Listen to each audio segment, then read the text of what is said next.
Julius Caesar was born on July 12 or 13, 100 BCE, into the patrician Julian family, one of Rome's oldest and most prestigious lineages. His full name, Gaius Julius Caesar, reflected his family's connection to the divine, as the Julii traced their ancestry to Venus, the goddess of love. Yet, by the time of Caesar's birth, his family's fortunes had waned, and they no longer held significant political sway in the fiercely competitive world of Roman politics. Caesar's upbringing in the city of Rome was both a privilege and a challenge. The Rome of his youth was a bustling metropolis filled with stark contrasts: grand temples and dilapidated slums, opulent villas, and crowded tenements. This environment exposed Caesar to the complexities of Roman society and instilled in him a keen understanding of the power dynamics between the elite and the common people, known as the plebeians. Education played a crucial role in shaping Caesar's early life.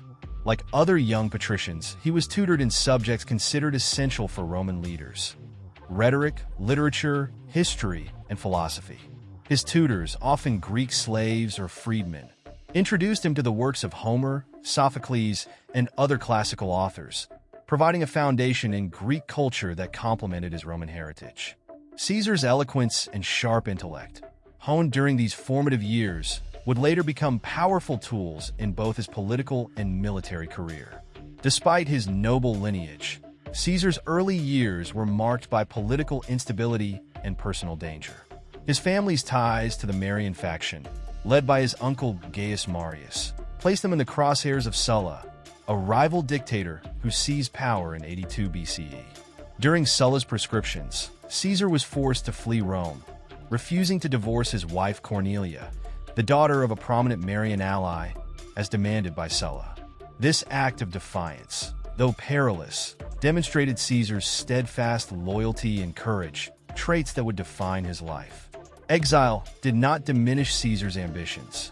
Instead, it provided him with opportunities to develop his character and skills.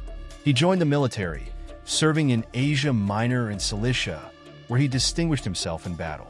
One notable episode during this time was his capture by pirates in 75 BCE. Far from being cowed, Caesar treated his captors with disdain, joking that he would crucify them once freed. True to his word, after his ransom was paid, he organized a force, captured the pirates, and executed them, a vivid display of his resolve and resourcefulness. Upon returning to Rome, Caesar began to cultivate a public persona that resonated with the masses. He adorned himself with the toga praetexta, a symbol of youthful authority, and sought roles that would enhance his visibility. His natural charisma and oratorical skills allowed him to connect with people from all walks of life, earning him both admiration and envy among his peers. Family ties also played a significant role in Caesar's ascent. His marriage to Cornelia and later to Pompeia, the granddaughter of Sulla, were strategic alliances that positioned him within the complex web of Roman politics. Caesar was adept at leveraging these relationships to strengthen his standing, demonstrating a pragmatic approach to personal and political matters. Religion, too, was a vital aspect of Caesar's early life. As a member of the Julian clan, he held the prestigious title of Pontifex, a high-ranking priesthood in Roman society. This role not only solidified his influence, but also allowed him to navigate the intersection of politics and religion, a key arena in Roman public life. By his late 20s, Caesar had already established himself as a figure to watch in Roman politics.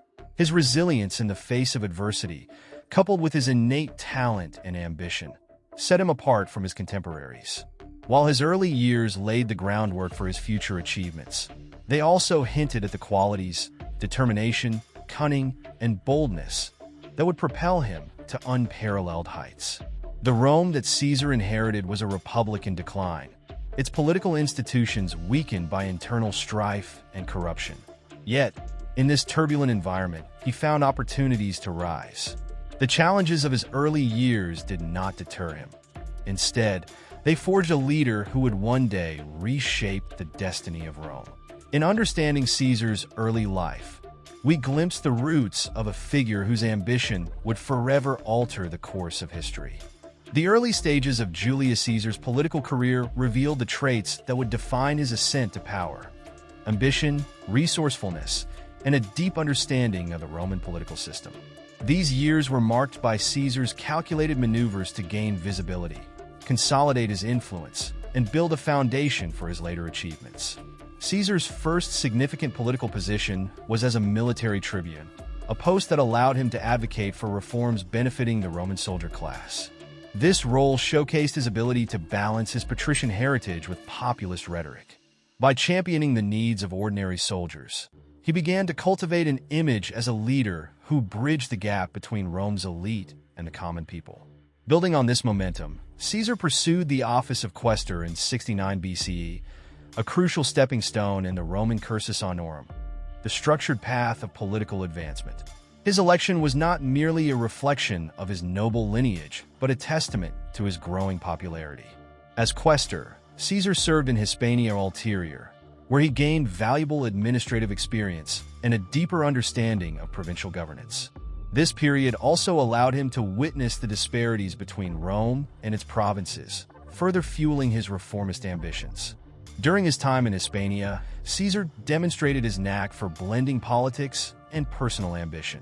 He observed the discontent of local populations under Roman rule and began to consider how a more inclusive approach to governance could strengthen the republic. While his thoughts on reform were in their infancy, they foreshadowed the sweeping changes he would later implement. Caesar's return to Rome marked the beginning of his rise as a public figure. His charisma and oratorical skills set him apart in a city where rhetoric was a powerful political tool. Caesar's speeches, delivered with passion and precision, won him admirers among both the plebeians and the aristocracy. His ability to adapt his message to diverse audiences was a hallmark of his political genius. In 65 BCE, Caesar was elected as aedile, a position that further elevated his public profile.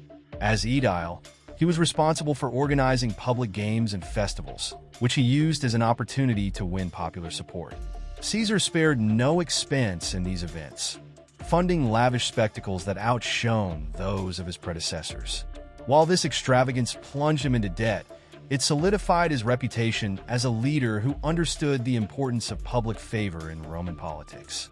Caesar's time as aedile also highlighted his skill in navigating the delicate balance between tradition and innovation. He restored public monuments and celebrated Rome's heritage, appealing to conservative factions, while simultaneously pushing for reforms that catered to the demands of the masses. This dual strategy allowed him to build a broad base of support without alienating key stakeholders. One of Caesar's most pivotal early roles was his election as Pontifex Maximus in 63 BCE, the highest religious office in Rome. This position granted him immense prestige and influence, as it placed him at the center of Roman religious and cultural life. The election was fiercely contested, but Caesar's charm and political acumen won him the position. As Pontifex Maximus, he used his authority to further intertwine religion and politics, consolidating his power and broadening his appeal. Around this time, Caesar became involved in one of the most controversial episodes of his early career, the Catilinarian conspiracy. While he did not support the conspiracy directly, his political rivals accused him of sympathizing with the plotters due to his populist leanings. Caesar's response to these accusations demonstrated his deft political maneuvering. He defended his actions with eloquence and conviction, emerging unscathed and even more respected for his resilience under scrutiny. By the time Caesar was elected praetor in 62 BCE, his trajectory toward greatness was clear. His tenure was marked by his continued advocacy for the underrepresented and his efforts to mediate conflicts within the Senate. As praetor, Caesar displayed his capacity for leadership, working to balance the interests of various factions and maintaining a reputation as a mediator in an increasingly polarized political landscape. The culmination of Caesar's early political career came with his governorship in Hispania Ulterior in 61 BCE. There, he not only stabilized the region, but also led successful military campaigns that enriched Rome and himself. These victories bolstered his standing in Rome, allowing him to pay off his debts and return with the resources and prestige necessary to pursue higher office. By the end of this period, Caesar had laid a strong foundation for his future ambitions. His early political career was characterized by calculated risks, strategic alliances, and an unwavering commitment to advancing his position. While still a rising star, he had already begun to redefine what it meant to be a Roman politician, setting the stage for his eventual domination of the Republic. Julius Caesar's military career marked the transformation of an ambitious politician into one of the most celebrated generals in history. His conquests not only expanded the Roman Republic's territory, but also solidified his reputation as a strategic genius and charismatic leader. Among his numerous campaigns, his achievements in Gaul and his decision to cross the Rubicon River stand out as defining moments. In 59 BCE, Caesar secured a critical political alliance with Pompey and Crassus, forming the First Triumvirate. This coalition granted him the governorship of 3 provinces: Cisalpine Gaul, Transalpine Gaul, and Illyricum. It was here that Caesar began his military campaigns, which would reshape the map of Europe and elevate his status to unprecedented heights. By 58 BCE, he launched the Gallic Wars, ostensibly to protect Roman territory from external threats, though his motives also included personal ambition and the quest for military glory. The Gallic Wars spanned nearly a decade, during which Caesar demonstrated unparalleled military acumen. His campaigns were characterized by swift and decisive actions, innovative strategies, and the ability to adapt to diverse challenges. One of his most notable victories came in 52 BCE at the Siege of Alesia, where he defeated a coalition of Gallic tribes led by Vercingetorix.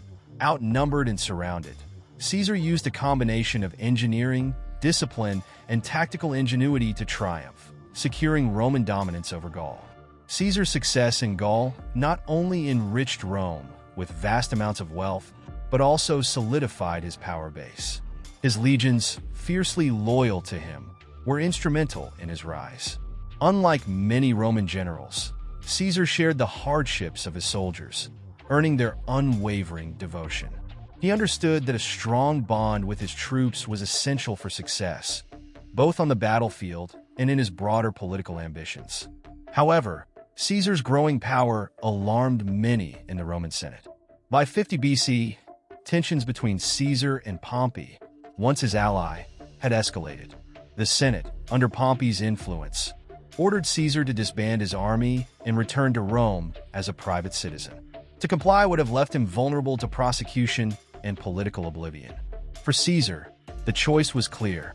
He would defy the Senate and secure his future by force if necessary.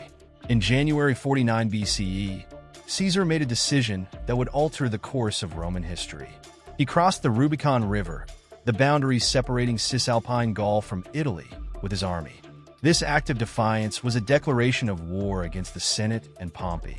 According to legend, as he crossed, Caesar uttered the famous phrase, "Alia iacta est," the die is cast, signaling his irrevocable commitment to his cause. The civil war that followed was a testament to Caesar's military brilliance. Despite being outnumbered and facing well-established opposition, he consistently outmaneuvered his enemies. At the Battle of Pharsalus in 48 BCE, Caesar decisively defeated Pompey, forcing him to flee to Egypt, where he was later assassinated. Caesar's victory in this conflict demonstrated not only his tactical prowess, but also his ability to inspire loyalty among his troops in the face of overwhelming odds. Caesar's military triumphs extended beyond the civil war. Following Pompey's defeat, he embarked on campaigns in Egypt, Pontus, and North Africa to consolidate his power. Each victory added to his growing legend. His swift defeat of King Pharnaces II of Pontus, summed up in the phrase Veni, Vidi, Vici, I came, I saw, I conquered, epitomizes efficiency and confidence as a general. Yet, Caesar's military achievements were not without controversy. His actions often provoked criticism from traditionalists who viewed his accumulation of power as a threat to the Republic. The Senate's authority had been undermined, and many feared that Caesar's ambitions would lead to autocracy. While his campaigns enriched Rome and extended its borders, they also deepened the divisions within Roman society. Caesar's military conquests were not merely a means to expand Roman territory. They were a critical component of his broader strategy to secure power. His victories provided the wealth, prestige, and loyal soldiers necessary to challenge the Senate and reshape the political landscape. At the same time, they showcased his ability to think strategically, act decisively, and inspire those who followed him. By the time Caesar emerged victorious in the Civil War, his position as the dominant figure in Roman politics was undeniable. His military triumphs had set the stage for his eventual rise to dictatorship, but they had also sown the seeds of his eventual downfall. While his campaigns demonstrated his extraordinary capabilities, they also revealed the inherent instability of a system where one man could command such immense power. Caesar's military career, therefore, was not just a story of conquest, but also a reflection of the profound challenges facing the Roman Republic in its final days. The First Triumvirate was a pivotal alliance in Roman history, serving as both a foundation for Julius Caesar's ascent and a harbinger of the Republic's decline. Formed in 60 BCE, the alliance between Caesar, Pompey, and Crassus was not a formal institution, but rather an informal agreement rooted in mutual benefit. Its creation marked a turning point in Roman politics, as it bypassed traditional republican structures to consolidate power among three men. However, the alliance would eventually dissolve, its collapse plunging Rome into civil war. At the heart of the triumvirate were three distinct figures with complementary ambitions. Julius Caesar, an ambitious politician on the rise, sought military command and political legitimacy. Pompey, a celebrated general, desired land for his veterans and ratification of his eastern settlements. Crassus, the wealthiest man in Rome, aimed to enhance his financial empire and secure political influence. Each brought unique strengths to the alliance, and together they wielded unprecedented power. Caesar was instrumental in forging the alliance, leveraging his charisma and political acumen to unite two rivals. He recognized that neither Pompey nor Crassus could achieve their goals independently in the face of Senate opposition.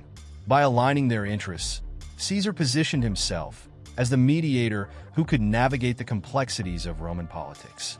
This pragmatic approach reflected his ability to see alliances not as ends, but as means to advance his ambitions. The first major achievement of the triumvirate was Caesar's election as consul in 59 BCE. As consul, Caesar pursued policies that served the interests of all three members. He secured land reforms that benefited Pompey's veterans, ratified Pompey's eastern arrangements, and implemented financial measures that favored Crassus. These initiatives not only strengthened the triumvirate, but also demonstrated Caesar's political skill in managing competing priorities. However, the alliance was not without its challenges. The triumvirate faced significant opposition from the Senate, which viewed their consolidation of power as a threat to the Republic's traditions. Figures like Cato the Younger and Cicero openly criticized the triumvirate, accusing its members of undermining the rule of law for personal gain. Despite these criticisms, the triumvirate remained intact, with its members using both persuasion and coercion to maintain their dominance. A key moment in the alliance came in 56 BCE at the Conference of Lucca. By this time, tensions among the triumvirs were rising, fueled by mutual distrust and conflicting ambitions. Caesar, seeking to preserve the alliance, convened the meeting to renegotiate their terms. The conference resulted in the renewal of their agreement, with Caesar retaining his governorship in Gaul, Pompey and Crassus securing new consular terms, and additional military commands assigned to each. This event highlighted Caesar's role as the glue that held the alliance together, albeit temporarily. Despite the renewed pact, cracks in the triumvirate soon widened. Crassus's disastrous campaign against the Parthians in 53 BCE, which culminated in his death at the Battle of Carrhae, removed a critical balancing figure from the alliance. With Crassus gone, the rivalry between Caesar and Pompey intensified, as each sought to assert dominance over Roman politics. This rivalry would prove fatal to the alliance and to the Republic itself. Pompey, once a close ally, began to align himself with the Senate as a counterweight to Caesar's growing power. Their relationship, which had been strengthened through Caesar's daughter Julia, deteriorated after her death in 54 BCE. Without the personal bond that had helped maintain their alliance, Pompey and Caesar became political adversaries. Pompey's increasing alignment with the Senate and his acceptance of extraordinary powers marked the transition from collaboration to open conflict. The eventual collapse of the triumvirate was both a personal and political failure. The mutual ambitions that had united Caesar, Pompey, and Crassus could not withstand the pressures of competition and the shifting dynamics of Roman politics. By 49 BCE, the alliance had disintegrated entirely, leaving Caesar and Pompey as the principal contenders for control of Rome.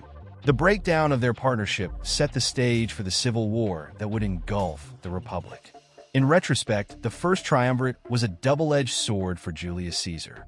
It provided the platform he needed to rise to power, granting him military command and political leverage.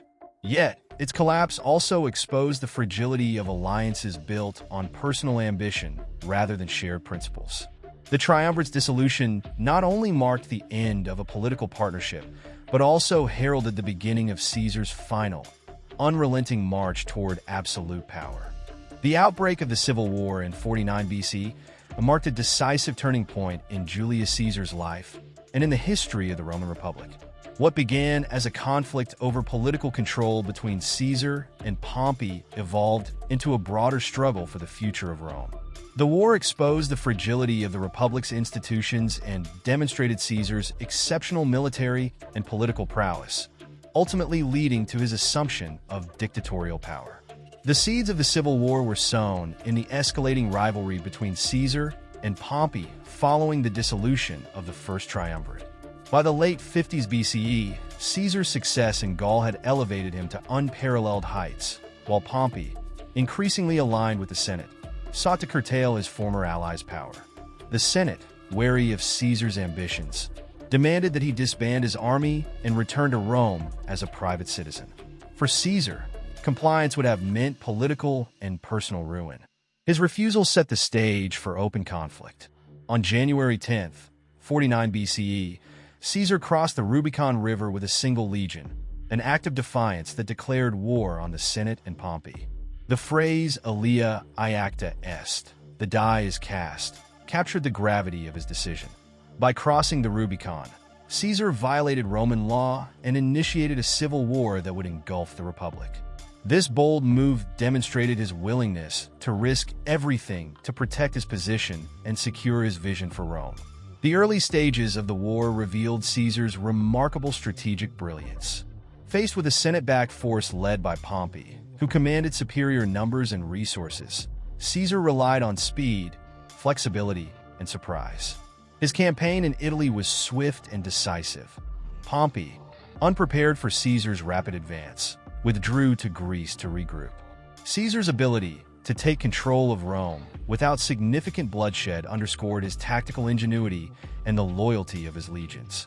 With Italy secured, Caesar turned his attention to Pompey and his forces in the east. The Battle of Pharsalus in 48 BCE was the turning point of the conflict.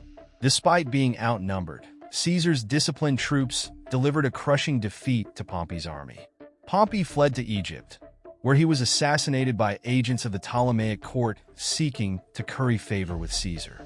However, Caesar reportedly lamented Pompey's death, recognizing both the loss of a formidable opponent and the tragic consequences of civil war. Following his victory at Pharsalus, Caesar embarked on a series of campaigns to consolidate his control. In Egypt, he became entangled in the country's internal politics, siding with Cleopatra VII in her struggle against her brother Ptolemy XIII.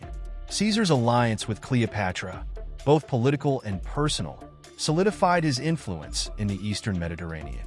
Their relationship also produced a son, Caesarion, further intertwining Roman and Egyptian affairs. Caesar's subsequent campaigns in Pontus, North Africa, and Hispania showcased his relentless determination and military skill. His defeat of King Pharnaces II of Pontus in 47 BC, encapsulated in the phrase Veni, Vidi, Vici, I came, I saw, I conquered, was a testament to his efficiency as a commander. Similarly, his victories in North Africa and Hispania eliminated remaining opposition, leaving him as the uncontested master of the Roman world. The Civil War, while solidifying Caesar's dominance, came at a great cost to the Republic. The war's violence and the erosion of traditional norms weakened Rome's political institutions. Caesar's assumption of extraordinary powers, including the dictatorship, further concentrated authority in his hands. Although he claimed to restore order and enact reforms, his actions effectively dismantled the Republic's foundations, paving the way for imperial rule.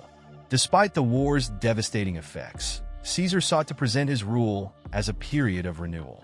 He implemented reforms aimed at addressing long-standing issues, including debt relief, land distribution, and the expansion of citizenship. These measures, while popular among the masses, alienated many in the Senate, who viewed them as a threat to their privileged position. Caesar's concentration of power and his disregard for traditional republican governance fueled resentment among the elite. The Civil War was not just a military contest, but a defining chapter in Caesar's journey. It demonstrated his unparalleled leadership and the loyalty he inspired among his followers. Yet it also highlighted the inherent contradictions of his rule, a leader who promised to restore order while dismantling the Republic's structures. The war marked the culmination of Caesar's ambitions and set the stage for his ultimate challenge, governing a divided and fragile Rome as its dictator. Julius Caesar's dictatorship represented a profound transformation in Roman politics, as he concentrated power in his hands and sought to implement sweeping reforms. While his rule was marked by efforts to stabilize and rejuvenate the Republic, it also challenged the foundational principles of Roman governance, creating tensions that would ultimately lead to his downfall. His tenure as dictator remains a complex chapter, reflecting both his vision for Rome's future and the inherent dangers of autocratic rule. In 46 BCE, following his decisive victories in the Civil War, Caesar was appointed dictator for 10 years. This unprecedented term reflected his dominance in Roman politics and the Senate's acquiescence to his authority. While the title of dictator had traditionally been a temporary position used during emergencies, Caesar transformed it into a long-term role, reshaping the office to suit his ambitions. His appointment signaled the Republic's shift from a system of shared power to one dominated by a single individual. Caesar's agenda as dictator was multifaceted, aimed at addressing Rome's most pressing issues. His reforms targeted economic instability, administrative inefficiency, and social inequality. For example, he enacted measures to alleviate debt, resettle veterans on agricultural land, and reduce unemployment through large-scale public works projects. These policies not only addressed practical concerns, but also strengthened Caesar's support among the lower classes and his veterans, who had remained loyal throughout his rise.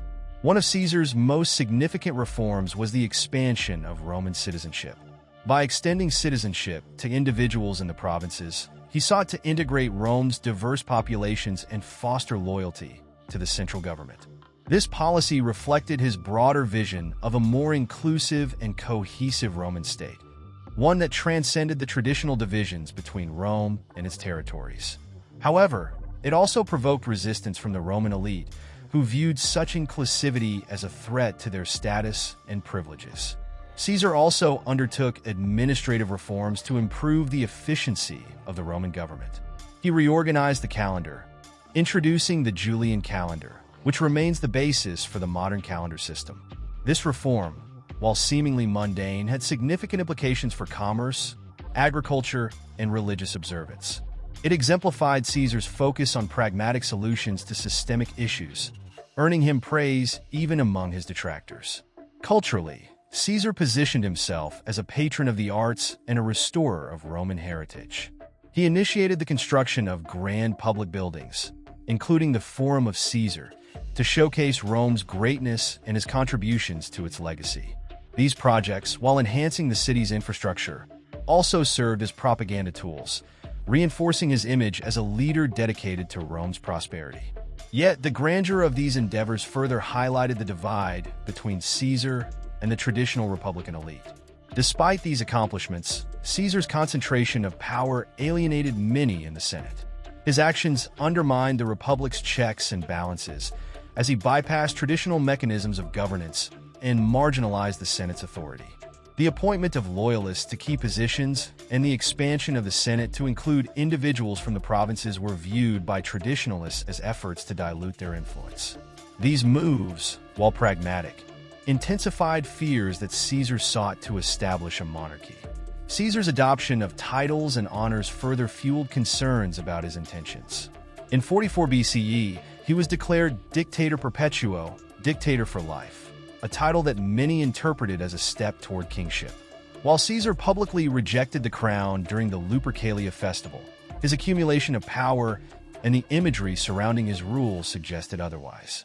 His portrayal in statues and coins, often likened to that of a deity, only deepened suspicions among his contemporaries. The tension between Caesar's reforms and his autocratic style created an atmosphere of unease. While his policies aimed to address Rome's challenges, his methods alienated key segments of the population, particularly the aristocracy. The resentment among the elite culminated in a conspiracy to end his rule. Led by Brutus, Cassius, and other senators, the plot reflected the belief that Caesar's death was necessary to restore the Republic, even if the Republic they envisioned was increasingly unworkable.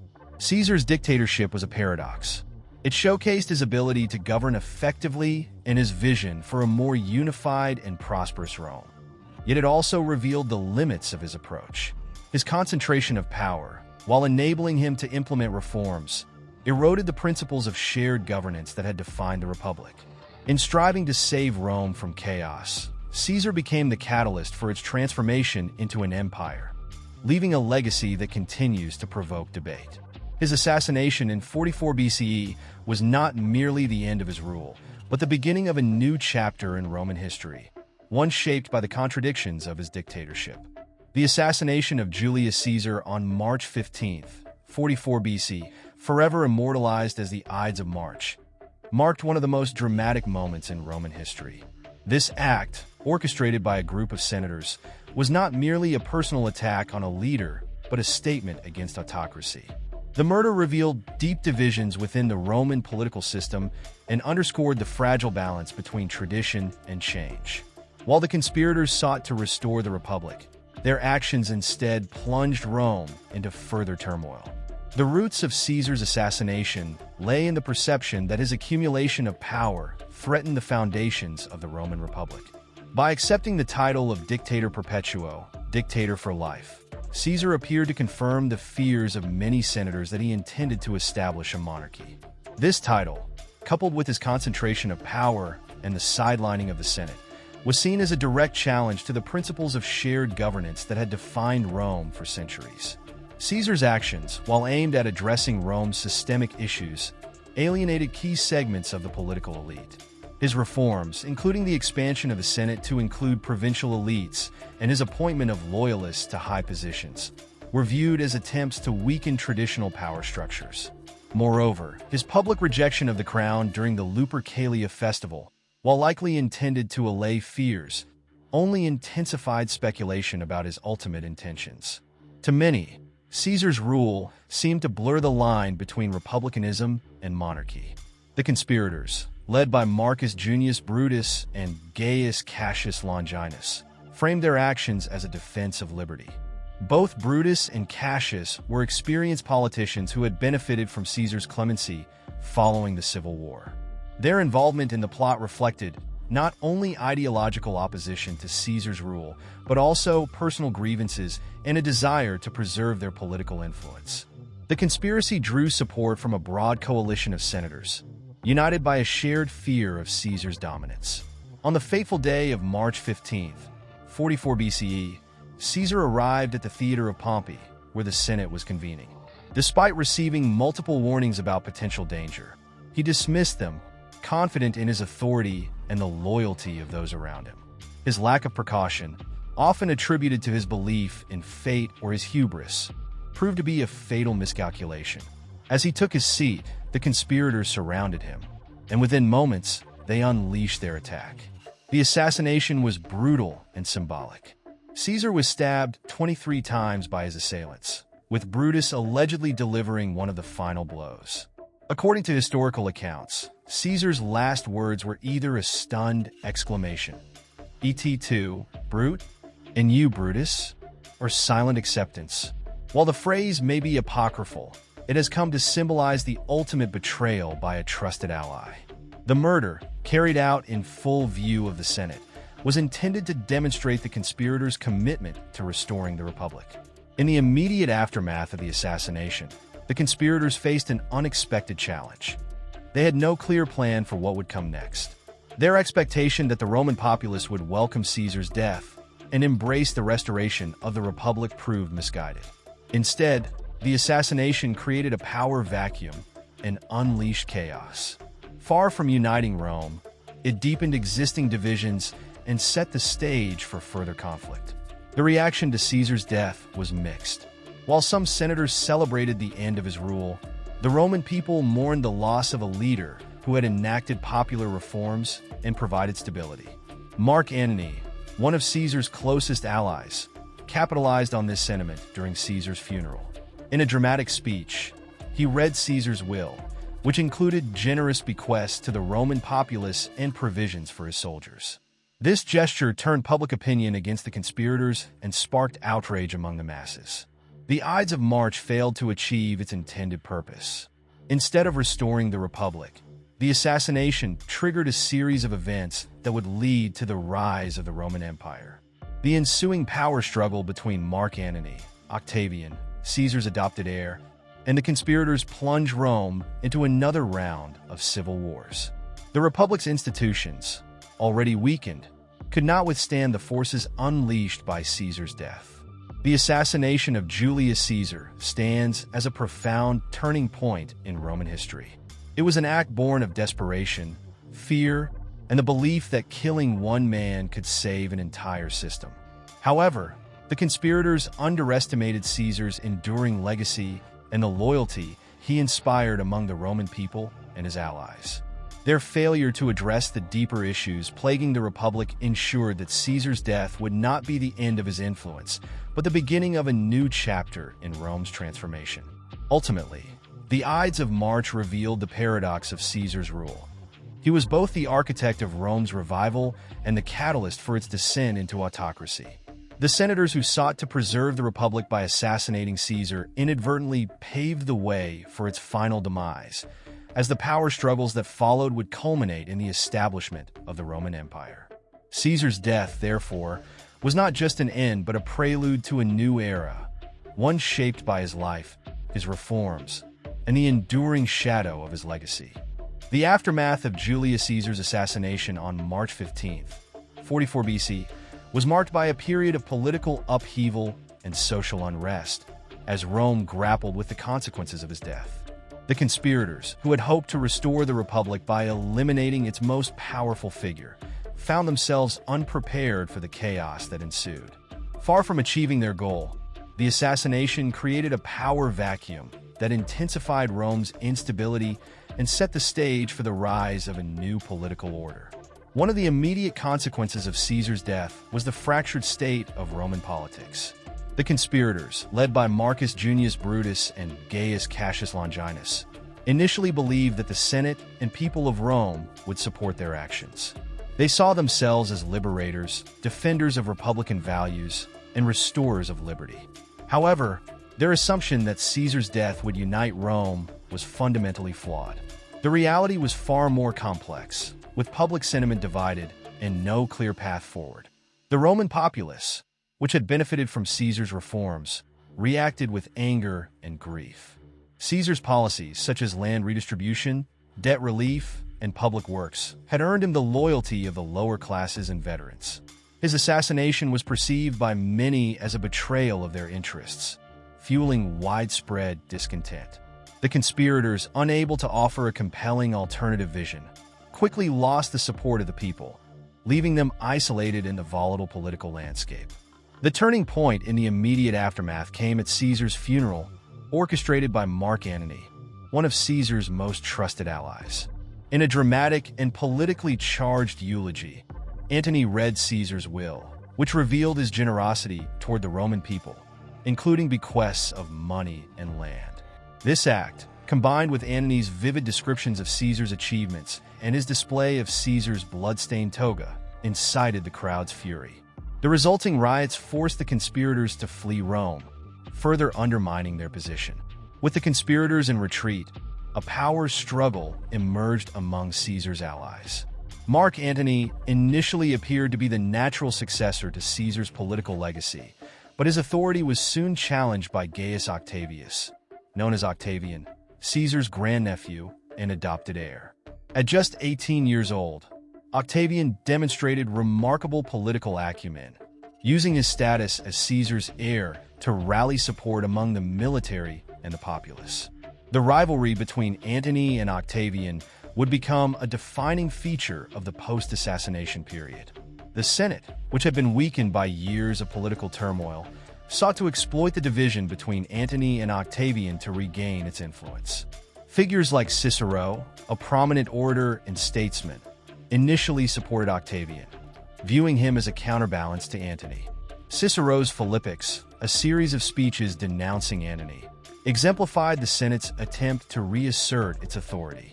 However, the Senate strategy ultimately failed, as neither Antony nor Octavian were willing to cede power to the traditional Republican structures. The fragile balance of power began to shift with the formation of the Second Triumvirate in 43 BCE. This formal alliance between Antony, Octavian, and Marcus Aemilius Lepidus was established to consolidate power and avenge Caesar's death. Unlike the informal First Triumvirate, the Second Triumvirate was legally sanctioned, granting its members extraordinary authority. The alliance marked a significant departure from Republican norms, as it bypassed the Senate and concentrated power in the hands of three men. One of the Triumvirate's first actions was the proscriptions, a brutal campaign of political purges aimed at eliminating their enemies and securing their position. The proscriptions targeted senators and equestrians who opposed the Triumvirate, including Cicero, whose execution symbolized the end of the Senate's ability to challenge the new power structure. These purges further eroded the Republic's institutions and underscored the ruthlessness of Rome's new leaders. Meanwhile, Brutus and Cassius, the leading conspirators, had fled to the eastern provinces, where they raised armies to resist the Triumvirate. The decisive confrontation came in 42 BCE at the Battle of Philippi, where the forces of Antony and Octavian defeated the armies of Brutus and Cassius. Both conspirators committed suicide, effectively ending the hopes of the Republican faction. With their defeat, the Republic's last significant resistance to autocratic rule was extinguished. The aftermath of Caesar's assassination revealed the fragility of the Roman Republic and the complexity of its political dynamics. The conspirators' failure to offer a viable alternative to Caesar's leadership left Rome vulnerable to the ambitions of new power brokers. The rise of the Second Triumvirate and the brutal purges that followed demonstrated the extent to which the Republic's ideals had been eroded. Far from restoring the Republic, Caesar's death accelerated its transformation into an autocratic state. This period of chaos and consolidation laid the groundwork for the eventual rise of Octavian as Rome's first emperor, Augustus. While the conspirators sought to protect the Republic from Caesar's dominance, their actions inadvertently ensured its demise. The assassination of Julius Caesar, intended as a defense of liberty, instead marked the end of the Republic and the beginning of a new chapter in Roman history, one characterized by imperial rule and the enduring legacy of Caesar's name. The transition from the Roman Republic to the Roman Empire was not a sudden or straightforward process, but rather a gradual transformation marked by political intrigue, military conflict, and the ambition of powerful individuals.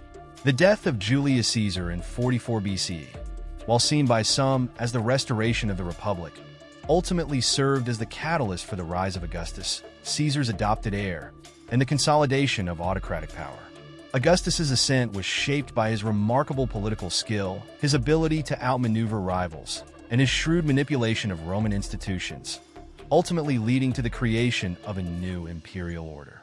Following the assassination of Julius Caesar, the political landscape of Rome was in disarray. Caesar's death left behind a fragmented power structure, with key figures like Mark Antony and Gaius Octavian, later Augustus, vying for dominance. Initially, Octavian seemed like an unlikely candidate to lead Rome. At only 18 years old, he was young, inexperienced, and had limited military backing. However, he was Caesar's adopted son and heir, a fact that provided him with a potent political tool in an increasingly unstable Rome. Octavian's first move was to secure his position as Caesar's heir, using his connection to the late dictator as a rallying cry. By appealing to the memory of Caesar, Octavian quickly gained the loyalty of the Roman legions that had served under Caesar. His ability to align himself with the popular cause of avenging Caesar's death was crucial in building his support base. At the same time, he recognized that he needed to build alliances in order to challenge the more seasoned politicians like Antony. This led to the formation of the Second Triumvirate in 43 BCE, a political and military alliance between Octavian, Antony, and Marcus Aemilius Lepidus. The Second Triumvirate was a legally sanctioned entity that granted its members extraordinary powers, including the authority to make laws and levy taxes. The primary goal of the triumvirs was to avenge Caesar's assassination and eliminate his killers. This alliance resulted in a brutal campaign of proscriptions, where political opponents and perceived enemies were executed or exiled. Cicero, one of Rome's greatest orators, was among the prominent victims. The proscription solidified the triumvirs' control over Rome, but also alienated many in the Senate and contributed to the growing sense of political fragmentation. In the years that followed, the dynamics within the triumvirate began to shift. While Antony controlled the eastern provinces, including Egypt, Octavian focused on consolidating his power in the west. The relationship between Octavian and Antony, initially based on mutual interests, began to deteriorate as their ambitions and visions for Rome diverged. The rivalry between the two men became more pronounced, culminating in the famous conflict at the Battle of Actium in 31 BCE. Octavian's naval victory over Antony and his ally, Queen Cleopatra VII of Egypt, was decisive. With Antony and Cleopatra's suicides in the aftermath, Octavian emerged as the uncontested ruler of Rome. After his victory, Octavian took a series of calculated steps to solidify his power and ensure his control over the Roman state. In 27 BCE, he offered to relinquish his extraordinary powers and return them to the Senate, a gesture designed to present himself as the restorer of the Republic. In reality, this was a strategic move that allowed him to maintain control under the guise of restoring traditional Republican institutions. The Senate, recognizing his power and influence, instead granted him the title of Augustus, meaning the revered one, and gave him control over the military, further consolidating his position. The title of Augustus marked the beginning of a new political order in Rome. Although he never formally declared himself emperor, Augustus effectively became Rome's first emperor, ruling with a combination of military strength, political manipulation, and carefully crafted public imagery. His rule was characterized by the centralization of power, yet Augustus was astute enough to maintain the outward appearance of Republican traditions. He presented himself as the savior of Rome, claiming to have restored peace and stability after years of civil war, even as he ruled as an autocrat. Augustus's reign brought about significant changes in both the political structure and social fabric of Rome. One of his most important achievements was the establishment of the Pax Romana, a period of relative peace and stability that lasted for over 2 centuries. This peace was achieved through military conquest, diplomatic skill, and the maintenance of a strong centralized government. Augustus's reforms also included administrative changes, such as the creation of a standing army and a more efficient taxation system, which contributed to the empire's long-term stability. Augustus also worked to secure his legacy by implementing social and moral reforms. He sought to restore traditional Roman values and curb the excesses of the late Republic, using laws to encourage marriage, family life, and moral behavior. Augustus's legislation on marriage and adultery was designed to strengthen the Roman family structure and promote a sense of Roman identity. He also patronized the arts, commissioning works that glorified his reign and the achievements of Rome. These efforts helped shape Roman culture and identity, ensuring that Augustus's rule would be remembered as a golden age. Despite his outward humility and claims of restoring the Republic, Augustus's reign marked the end of the Roman Republic and the establishment of an imperial system. The power of the Senate, once a defining feature of Roman governance, was increasingly ceremonial, while the real authority rested with Augustus and his successors. This transformation was not an abrupt break from the past, but rather a gradual shift that occurred over several decades. Augustus's ability to maintain the facade of republican government while consolidating imperial power allowed him to navigate the complexities of Roman politics and secure his legacy as the founder of the Roman Empire. The rise of Augustus represented the culmination of the political struggles that had engulfed Rome for decades. His victory over his rivals, his strategic manipulation of Roman institutions, and his careful consolidation of power led to the establishment of an empire that would dominate the Mediterranean world for centuries. Augustus's reign marked the beginning of the imperial era, but his methods, carefully balancing autocratic control with the illusion of republican governance, would leave a lasting legacy on the Roman political system. His reign not only transformed Rome's political landscape, but also shaped the future of the Western world. The legacy of Julius Caesar, while deeply tied to his transformative actions during his lifetime, cannot be fully understood without examining the long-lasting impact of his death and the political changes it set in motion. Caesar's rise and assassination were pivotal moments in Roman history, marking the end of the Roman Republic and paving the way for the establishment of the Roman Empire under his adopted heir, Augustus. Caesar's legacy is not solely confined to his military conquests or political maneuvers. It encompasses the very foundations of imperial rule, the structure of Roman governance, and the broader cultural and historical trajectory of the Western world. One of the most immediate consequences of Caesar's death was the destabilization of the political order he had helped to create. Though his rule had been controversial, it had brought a semblance of stability to a republic that was increasingly fraught with internal conflict and civil war. Caesar's reforms, including land redistribution, debt relief, and the expansion of citizenship, had provided vital support for Rome's lower classes and the provinces. His assassination, however, did not restore the republic as the conspirators had hoped. Instead, it unleashed a new phase of civil war, from which emerged Augustus as the ruler of a new Roman Empire. Caesar's death marked the collapse of the Roman Republic, a system of governance that had been characterized by a complex balance of power between the Senate, the consuls, and the Roman people. His concentration of power, particularly through his appointment as Dictator Perpetuo, had destabilized this balance. Yet, despite his autocratic rule, Caesar never officially declared himself king or emperor. This ambiguity regarding his intentions, combined with his extraordinary achievements, left a complicated legacy. The Republic may have been irreparably damaged by Caesar's death, but the imperial system that followed was built upon many of the reforms he initiated.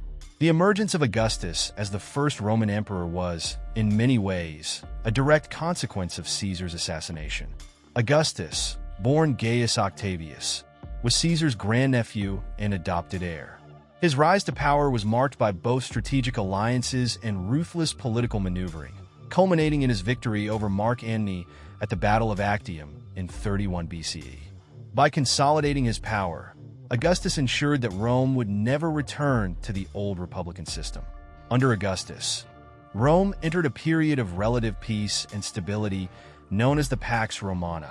But this stability was achieved through autocratic rule, which had been set into motion by Caesar's actions. While Caesar's assassination did not restore the Republic, it gave birth to the Roman Empire. The political structures that arose under Augustus, though seemingly a return to republican forms, were effectively imperial in nature. Augustus himself never officially declared himself emperor, but the accumulation of power in his hands signaled the end of the Republic. Caesar's reforms, particularly his centralization of power and his control over the military, provided the groundwork for Augustus to establish his dominance. Augustus ruled with the outward trappings of the Republic, but his authority was absolute, and his reign marked the beginning of the imperial age that would define Rome for centuries. Caesar's military campaigns, most notably in Gaul, also had a profound and lasting impact on Rome's territorial expansion. Under Caesar's leadership, Rome became the dominant power in Western Europe. His conquest of Gaul, which is immortalized in his Commentarii de Bello Gallico, brought vast territories under Roman control and significantly increased Rome's wealth and influence. This military expansion set the stage for the Roman Empire's eventual dominance over the Mediterranean and beyond. Although Caesar was assassinated before he could capitalize fully on his conquests, his campaigns had already ensured that Rome would expand its borders and its influence across Europe. Beyond military conquest, Caesar's legacy is also evident in his social and political reforms. His attempts to redistribute land to veterans and alleviate debt, though controversial, reflected his commitment to addressing the social inequalities that had plagued Rome for centuries. Caesar's expansion of citizenship to the provinces, though met with resistance by the Senate, helped forge a more inclusive Roman identity. By extending citizenship beyond the city of Rome, Caesar set in motion a process of integration that would ultimately strengthen the empire and solidify Roman control over its vast territories. Culturally, Caesar's influence was equally profound. His reign marked a period of significant patronage of the arts, literature, and architecture. Caesar initiated numerous public works projects, including the construction of the Forum of Caesar, and supported writers and intellectuals, laying the groundwork for the cultural flourishing of the Augustan age. While Augustus is often credited with shaping Roman culture, it is clear that Caesar's reign set the stage for the cultural and intellectual developments that followed. His own self-presentation as a leader of Rome's renewal, coupled with his efforts to restore traditional Roman values, had a lasting effect on the cultural consciousness of Rome. The assassination of Julius Caesar, while marking the end of his life, did not end his influence. His death triggered the rise of Augustus, who, in consolidating imperial power, continued many of the reforms Caesar had started. The very structure of Roman imperial governance, the control of the military, the centralization of authority, and the establishment of a single ruler at the helm of the state, was rooted in the political realities Caesar had shaped. Caesar's legacy, therefore, is deeply entwined with the establishment of the Roman Empire and the long reign of imperial rule that followed. Ultimately, Caesar's life and death were integral to the transformation of Rome from a republic to an empire. His military conquests, social reforms, and centralization of power all played a pivotal role in shaping the future of Rome. While his assassination was intended to preserve the republic, it instead hastened its demise and laid the foundations for the empire that would dominate the Mediterranean world for centuries. Julius Caesar's legacy, both as a leader and as a symbol of power, remains a defining force in the history of Rome and the Western world, shaping political thought, governance, and the role of the state for generations to come.